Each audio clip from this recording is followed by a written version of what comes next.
మనకి తెలియని విషయాలు తెలియచెప్పే ఎవరైనా గురువే. అది లౌకికమైన విషయాలు కావచ్చు, దైవికమైన విషయాలు కావచ్చు, సామాజికమైన విషయాలు కావచ్చు, ఎనీథింగ్.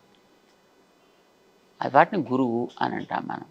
స్వామి అనంటే మనకి సాధారణంగా ఒక ఆధ్యాత్మిక, దైవిక మార్గాన్ని చూపించేటటువంటి ఒక వ్యక్తి మనకి లభించినప్పుడు, ఆ వ్యక్తికి మనం శరణాగతి చేస్తే, అంటే we surrender to that person, అప్పుడు మనం వారిని స్వామి అని అంటాం. అయితే మిమ్మల్ని మేము స్వామి, గురువు 2 అనొచ్చు అయితే. మనకి అట్లాంటి మార్గం చూపించే వాళ్ళు ఎవరైనా నచ్చాలి మనం. ఈ రోజులలో యంగ్స్టర్స్‌కి రాముడిని చూసి ఏమన్నా నేర్చుకోవాలి అని అంటే ఏం చెప్తారు? ఆయన జీవితం అంతా అసలు నేర్చుకునే లెసన్ అది.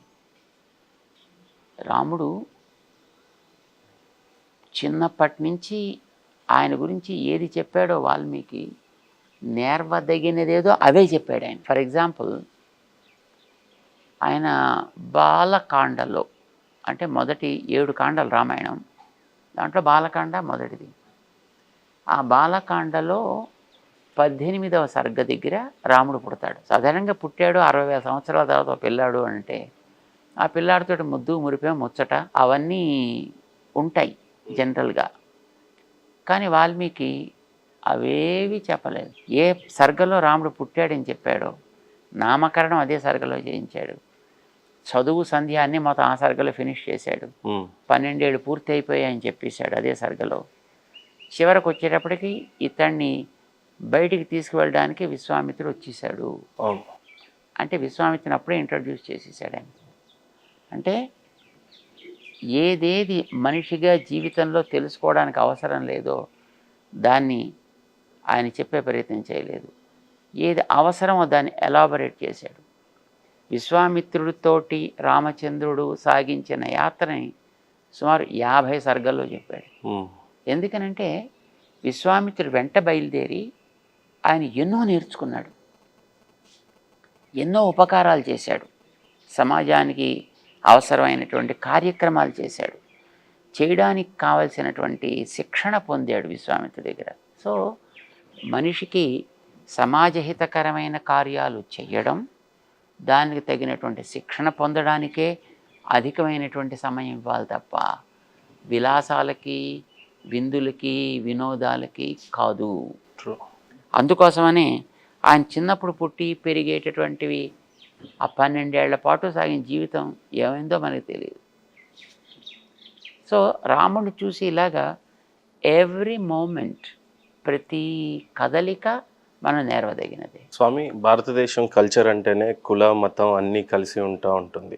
ఇలాంటి కల్చర్లో ప్రధానంగా మతాల గురించి చెప్పినట్లయితే హిందుత్వం అనేది చాలా ప్రాచీన్యమైన మతం అనిగా లేదా ధర్మం కానీ చెప్తా ఉంటాం. ఇలాంటి దేశంలో కులం అనేది ఎక్కడి నుంచి, కుల వివక్ష అనేది ఎందుకు జరిగింది అని అంటే, మొట్టమొదట చాలా ప్రాచీనం హిందూ మతం అనేది మనం, అది సరైన పదం కాదు, అది చాలా ప్రాచీనమైంది. వేద మార్గం, చాలా, వేద ధర్మం చాలా ప్రాచీనమైంది. దాన్ని సనాతన ధర్మం అని, వేద ధర్మం అని, భారతీయము అని వ్యవహరిస్తుండేవారు. ఆయనకి హిందూ అనే పేరు ఈ మధ్యకాలంలో వచ్చింది, 13-14 శతాబ్దాల్లో వచ్చిన పేరు. అంతకు ముందాక అసలు ఆ పదమే తెలియదు ఎవరికి. సరే, అది అలా అట్టే పెట్టండి.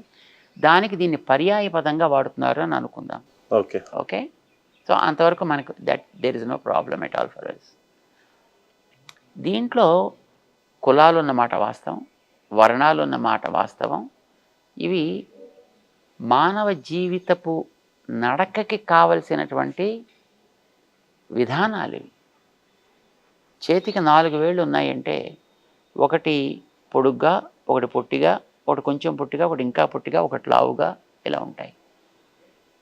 ఇవి వివక్షతోటి, పక్షపాతంతో పెట్టినవి కాదు.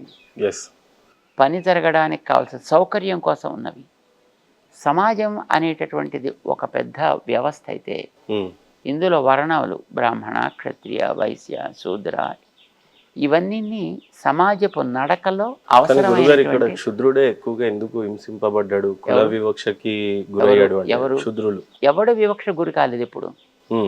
ఇప్పుడు మన వాళ్ళు చరిత్రలో వివక్షకి గురి చేస్తూ రాశారు, వాళ్ళు వివక్ష గురి కాల. ఓకే, ఆయా వర్గాల వివక్షకు గురికాల, వాటిని ఆ రకంగా ఫ్యాబ్రికేట్ చేసి స్టోరీస్ రాశారు. తర్వాత ఎవరు కూడా మేము అలా వివక్షకు గురయ్యామని ఎప్పుడు అనుకోలే. ఓకే. ఇప్పుడు రాముడి పాలనలో ఇన్ని కులాలు ఉన్నాయి, ఇన్ని వర్ణాలు ఉన్నాయి, కానీ వాళ్ళు ఎప్పుడు ఎవ్వరు కూడా దుఃఖపడలా. రాముడి కాలంలో రిజర్వేషన్స్ ఉండేవా గురుగారు? రిజర్వేషన్స్ అనేది అసలు ఎప్పుడూ లేదు. రిజర్వేషన్ అనేది వ్యక్తిని పాడు చేసేటువంటి ఒక వ్యవస్థ. ఎందుకని? నువ్వు ఎప్పుడైతే రిజర్వేషన్ పెట్టి వాడికి ఒక ప్రివిలేజ్ కల్పిస్తున్నావో వాడు క్వాలిఫై కావడానికి నువ్వు అడ్డు పెడుతున్నావు అని అర్థం. ఇప్పుడు నీకు 100 మార్కులకి పాస్ కావాల్సిన వాడిని నీకు 20 మార్కులకే పాస్ చేస్తా అంటే నువ్వేం చేస్తున్నట్టు వాడిని, నీలో 20 దాటికి ఎక్కువ యోగ్యత నీకు వద్దు, అంతే కదా. అంటే వాడి యొక్క యోగ్యతని మనం అణిచినట్టే కదా. కరెక్ట్. సో దీన్ని ఎప్పుడు మన సమాజం అంగీకరించాలి. ప్రతి వ్యక్తిలోనూ కూడా యోగ్యతని పెంచే ప్రయత్నమే చేసి అక్కడ వాడి వ్యక్తి యొక్క పుట్టుకకి ప్రాధాన్యం ఇవ్వాలి, వాడుకు ఉండేటువంటి జిజ్ఞాసకి ప్రాధాన్యాన్ని.